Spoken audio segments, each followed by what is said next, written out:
Apreciados amigos, qué placer estar con ustedes en este programa de Me Gustaría Saber. Siempre es un privilegio poder compartir este espacio de preguntas y respuestas con ustedes. Y agradecemos mucho que nos envíen esas preguntas, esas inquietudes que ustedes tienen a la dirección que, como ustedes ya conocen, aparece en pantalla. Y también les queremos recordar que es tv@zoomtv.org. Tenemos muchas preguntas, muchas interesantes inquietudes suyas y hoy tengo el privilegio de estar junto con el pastor Esteban Bor, a mi mano derecha. Pastor, bienvenido. Un placer tenerlo acá. Gracias, Pastor Salazar. Es un privilegio estar aquí contigo. Gracias, pastor. Y a mi mano izquierda, el pastor Miranda. Pastor, bienvenido a este programa. Gracias, pastor, por la invitación y es un placer estar con usted y el pastor Bon en este programa. Amén. Sí. Y la verdad que agradecemos porque nos permiten discutir esas preguntas. Es una bendición para nosotros poder compartir este tiempo de estudio. Vamos a comenzar, a iniciar este episodio, que tenemos preguntas muy interesantes, pero antes de abrir la palabra de Dios, vamos a invitar su presencia a través de una oración, la presencia del Espíritu Santo. Voy a invitar al pastor Miranda que nos dirija en oración. Por Pastor. supuesto, vamos a orar.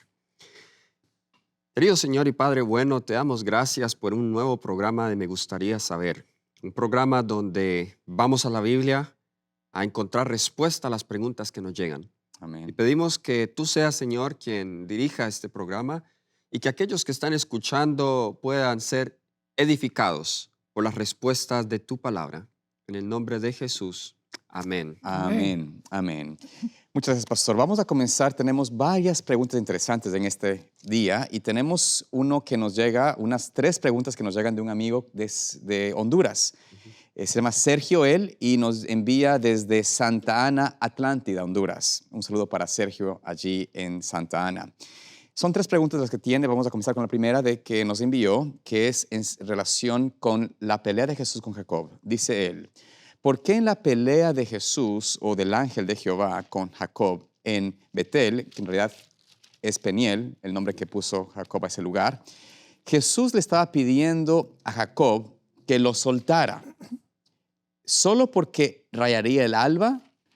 ¿Está Jesús teniendo miedo a la luz del día o cómo es este asunto? Entonces, él nos invita a hablar un poquito de esta experiencia de Jacob con el ángel de Jehová, con Jesús, y por qué es que el ángel o Señor Jesús le dice a Jacob que lo soltara. Porque venía el sol, tenía miedo a la luz. ¿Cuál es la respuesta de la palabra de Dios? ¿Quién quiere comenzar en esta ocasión? Pastor Miranda. Bueno, en realidad al leer esta historia se encuentra en Génesis 32, donde vemos que Jacob está regresando a la casa de su padre y escucha que su hermano Esaú viene contra él con un gran número de hombres. Ujú. Él teme por su vida, teme por la vida de su familia, pero hay algo que es lo que le da más angustia a Jacob y es el pensar que por su pecado hace 20 años, él tenía que eh, enfrentar esta situación con su hermano. Así que él está orando toda la noche. Cuando se aparece un hombre al principio, él creía que este hombre era un enemigo y es hasta que comienza a rayar el alba que él reconoce que en realidad no es cualquier hombre, es el ángel de Jehová, es Dios mismo. Y lo que él hace, la leemos aquí en Génesis 32, donde está el pasaje que alude a la pregunta, versículo 25. Cuando el varón vio que no podía con él, tocó el sitio del encaje de su muslo y se descoyuntó el muslo de Jacob mientras con él luchaba. Y dijo: déjame porque raya el alba. Y Jacob le respondió: no te dejaré si no me bendices. O sea, claramente este hombre, que es un ser divino, como sabemos más adelante, Versículo él 30. coloca el versículo 30, exactamente, dice: Jacob llamó aquel nombre, el nombre de aquel lugar Peniel, porque dijo: vi a Dios cara a cara y fue librada mi alma. Es decir, era con Dios mismo quien él estaba luchando. Correcto.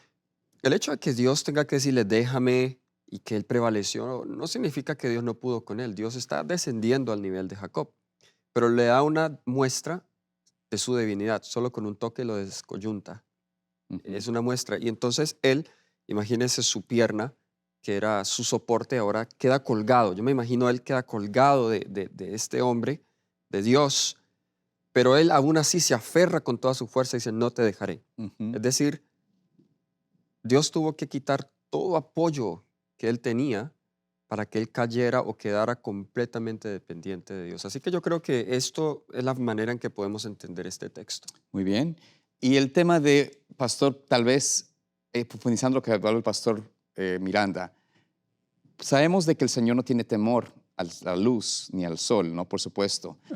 ¿Cuál sería quizás la otra razón o por qué es importante que no tengamos ese criterio de que tenía el Señor miedo al sol al dejarle, pedirle que se le deje? Bueno, por el simple hecho de que el texto no dice eso. Correcto. El texto no dice que le dijo, me tengo que ir porque está rayando el alba, porque tengo miedo. No, sencillamente dice que porque estaba rayando el alba después de la lucha toda la noche, le dijo eso. Ahora, esto hay que verlo en el contexto de 20 años antes. 20 años antes, Jacob había cometido ese pecado de quitarle la primogenitura a su hermano. Correcto. Y engañar a su padre. Por eso tuvo que huir del hogar. Cuando estaba en camino, se acostó con una piedra de almohada y ahí Dios le mostró el sueño de la escalera, con ángeles subiendo y bajando por la escalera. Dios le estaba diciendo a Jacob, aunque has cometido este grave pecado de engañar a tu padre, quitarle por engaño la primogenitura a tu hermano, no te he desamparado. Todavía hay conexión entre el cielo y la tierra, porque hay ángeles subiendo y bajando sobre la escalera. Pero 20 años después, Jacob no era capaz de perdonarse él mismo. No estaba seguro del perdón, porque no se sentía perdonado. El problema existe hoy en día también. La gente dice, ay, pero pastor, es que no me siento que Dios me haya perdonado. Claro. Los sentimientos y emociones nada tienen que ver con eso.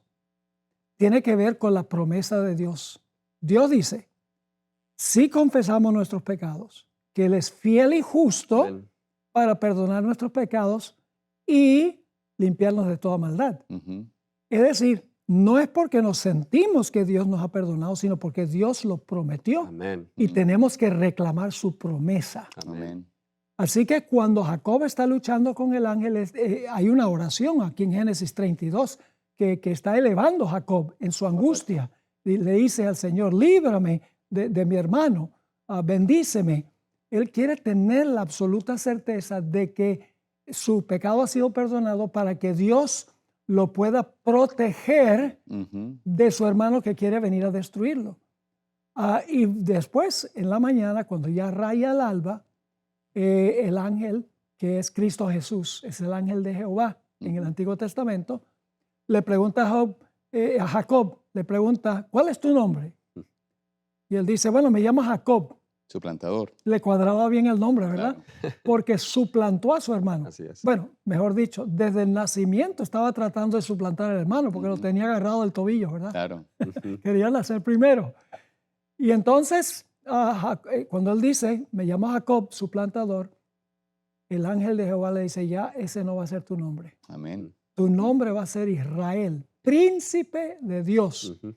Le dio un nuevo nombre porque era un nuevo hombre. Amén. Es decir, tenía un nuevo carácter. Amén. Había cambiado su carácter. Y Jacob se fue cojeando, pero contento, porque había recibido perdón. Ahora hay otro punto, y es que esta historia se va a repetir simbólicamente. Claro. Hay un capítulo en El conflicto de los siglos que se titula El tiempo de angustia, a donde Elena White dedica por lo menos 3 o 4 páginas para comentar la experiencia de Jacob. Y dice, esta es la experiencia por la cual pasará el remanente final. Durante todo el tiempo de angustia se van a sentir indignos. No van a tener la seguridad. Miran su vida pasada y dicen, hay tanto pecado allí, ¿será que Dios nos va a librar? Porque los enemigos van a querer destruir al pueblo de Dios. Claro. ¿Será que Dios nos ha perdonado y va a poder cumplir su pacto de protegernos? O sea, nuevamente se van a sentir como se sintió Jacob. Pero como Jacob venció, Amén. el remanente final también va a permanecer fiel. Como Job, van a decir, aunque me matare, aún en él confiaré. Amén. Así que será una experiencia de Jacob, ya no de un individuo, sino de la última generación que pasa por el tiempo de angustia.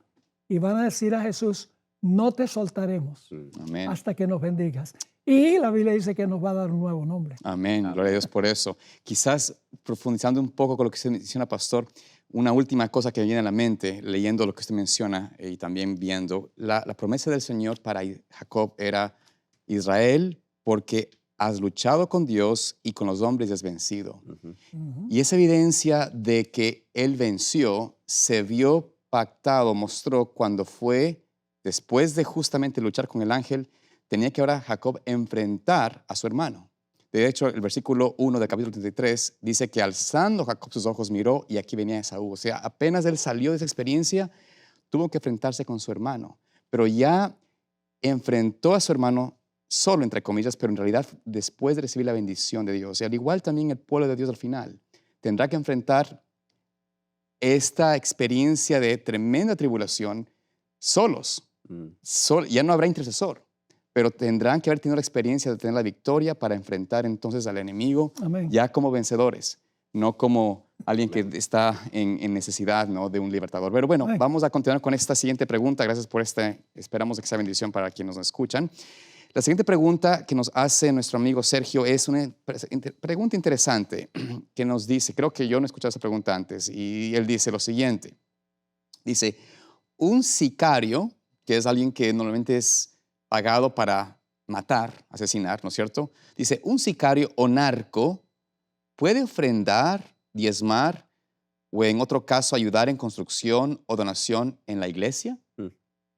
Esta pregunta creo que es, en el mundo en que vivimos hoy en día, no es tan descabellada. En varios países existen muchos carteles, mucha gente afiliada a este tipo de vida. ¿Qué podemos decir al respecto sobre estas personas que están tal vez en una profesión terrible, pero deciden ofrendar o donar dinero o diezmar? ¿Qué decimos de esas personas? Bueno, en realidad hay casos en la Biblia a donde el pueblo de Dios recibió dinero de fuentes seculares. Por ejemplo, para la construcción del templo después del cautiverio, los reyes de Persia dieron mucho dinero y muchos recursos para la construcción del templo y para la reconstrucción del muro y la ciudad también. El problema que tenemos con recibir dinero de, digamos, de sicarios, de personas que ganan su dinero deshonestamente, es que nos pueden asociar con esa gente. Y no queremos que la iglesia sea asociada con modos indignos e incorrectos de adquirir dinero. Claro. Es diferente que una persona secular done cierta cantidad de dinero para un proyecto religioso, que haya adquirido esos fondos honestamente, que recibir dinero o recursos de una persona que los ha adquirido deshonestamente, porque finalmente si se recibe, la gente va a asociarnos con las personas que donaron el dinero. Así que tenemos que tener muchísimo cuidado del dinero que nosotros recibimos de fuentes irregulares o de fuentes que no estamos seguros de dónde viene. Amén. Muy bien. Continuamos con esta pregunta, alguna que nos viene aquí, nos dice la tercera pregunta de Sergio. Dice él, estábamos en los 10 días de oración y nos tocaba oficiar en la parte de afuera de la iglesia con otro joven y creo que vimos un joven, el joven y yo, un mal espíritu, un fantasma, dice, de mujer levitando en la parte de atrás de la iglesia, que es una parte oscura. ¿Qué debemos hacer? ¿Tiene algún consejo? Entonces, él está diciendo de que él junto con otro joven aparentemente miraron en la parte de atrás de la iglesia, en la parte oscura, lo que pareció una figura de una mujer levitando. ¿Es eso posible dentro de la iglesia? ¿Qué pueden hacer? ¿Qué consejo dar a estos jóvenes que vieron esto y fueron testigos de de esta aparición de un espíritu? ¿Qué podemos decir al respecto?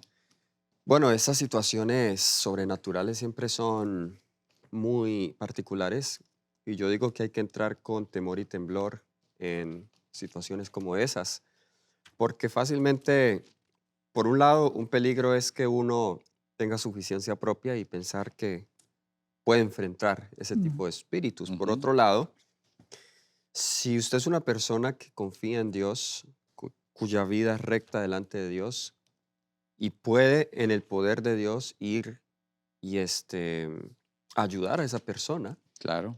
entonces en el nombre de Cristo Jesús puede ir sin temor, no confiando en sí mismo. Y esto lo digo porque en la Biblia hay el ejemplo de unos supuestos exorcistas, los hijos de Seba, Correcto. quienes vieron que Pablo estaba haciendo lo mismo, había expulsado a un demonio, ellos también intentaron hacerlo, pero el demonio les salta a ellos y quedan desnudos y ellos se van avergonzados. Ellos dicen, bueno, a Jesús conozco, a Pablo no conozco, pero a ustedes no los conozco. Y bueno, estas personas fueron poseídas por ese demonio. Desde luego eran unos charlatanes, no estaban viviendo rectamente delante de Dios, por eso el Espíritu Santo no los pudo asistir a ellos en ese acto. Ujú. Por eso es importante que la persona que se atreva a enfrentar ese tipo de cosas sea una persona que ande rectamente en los caminos de Dios. Y en realidad los espíritus malignos se pueden manifestar también en la iglesia, Claro. Claro. porque la pregunta insinúa de que, bueno, si la iglesia es un lugar súper santo, puede un demonio Estar ahí. manifestarse allí. Y hay un ejemplo bíblico en el Evangelio según San Marcos, capítulo 1, 21. Dice, entraron en Capernaum y los días de reposo, que es sábado, entrando en la sinagoga enseñaba y se admiraban de su doctrina porque les enseñaba como quien tiene autoridad y no como los escribas. Mm. Pero había en la sinagoga, que era el lugar de adoración en ese Correcto. tiempo, de ellos un hombre con espíritu inmundo, Mm. que dio voces diciendo, ¿qué tienes con nosotros, Jesús Nazareno? ¿Has venido para destruirnos? Sé quién eres, el Santo de Dios. Pero Jesús le reprendió diciendo, cállate y sal de él. Y el espíritu inmundo, sacudiéndole con violencia y clamando a gran voz, salió de él. Así, eso fue en un lugar sagrado. Ujú. Satanás, claro, a veces Satanás se manifiesta invisiblemente en la iglesia Ujú. a través de, puede ser chismes, puede ser cuentos, puede ser poniendo a un individuo en contra de otro individuo en la iglesia. Él obra solapadamente, pero de vez en cuando él obra así como describe la Biblia. Y lo único que podemos hacer en ese caso es algo aterrorizante. A mí me pasó una vez en Medellín, Colombia, cuando yo estaba enseñando allá, un muchacho se endemonió. Wow. Y eso Mm. fue algo espeluznante, ¿yo? Es interesante cómo la gente se consagra al Señor cuando pasa algo así. Lo que hicieron fue una gran fogata en el centro del plantel y todos trajeron su música mundana y sus revistas malas y todo para echarlas al fuego. Amén. Eso se llama justificación por temor, cuando debería ser justificación por amor. Amén, amén. Aconsejar al muchacho que tengan cuidado de no enfrentar al enemigo sin estar consagrados al Señor y que sí, en la iglesia puede haber esas manifestaciones y hay que pedir a Dios que nos ayude a justamente estar resguardados con el Espíritu Santo. Amén. Continuemos con la siguiente pregunta que nos llega desde Cuba, nuestro querido amigo Eric. Y la pregunta de él es interesante, una pregunta que también no la había pensado, pero es una pregunta interesante. Dice lo siguiente, ¿puede explicar si Jesús es el único arcángel o no? Okay. ¿Qué podemos decir al respecto? ¿Existe un arcángel aparte de Jesús o solo Jesús fue arcángel? Bueno, la palabra arcángel simplemente en la Biblia significa ángel principal. Ujú. Ahora, es cierto que la Biblia le aplica esa terminología o esa descripción a Jesús como el arcángel. No lo vemos que se le llame a Gabriel arcángel, pero primero decir que Jesús es el único arcángel, estamos sugiriendo que él es es otra clase de ángel, es decir, lo estamos tratando a él como un ángel. Aunque Jesús toma, y quizá la Biblia no es muy clara en esto, pero es posible que Jesús haya tomado la forma de un ángel para hacer el link, el puente entre el Padre y los ángeles. Ujú. Eso no significa que él sea un ángel, pero él es el principal ángel, el capitán de las huestes celestiales. Comandante, El según comandante. Apocalipsis 12, Así sí. es, Ujú. así es.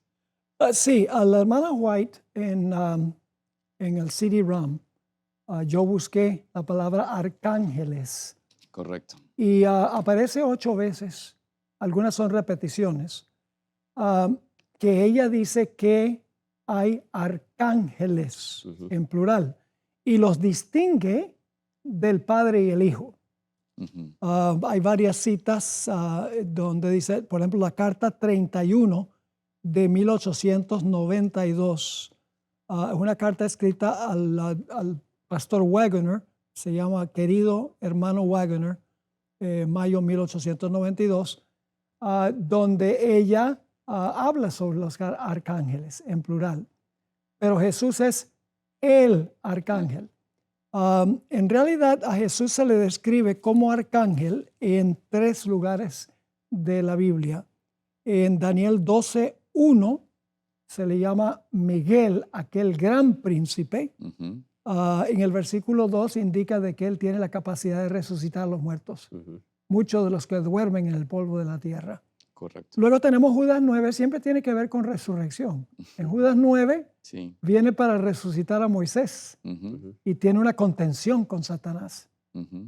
Y en tercer lugar, según de los Tesalonicenses 4, Primera Tesalonicenses. primera de Tesalonicenses 16, 4, sí. 15 y 16, Ajá. a donde dice que el Señor mismo descenderá al cielo con aclamación, con voz de arcángel y con trompeta de Dios.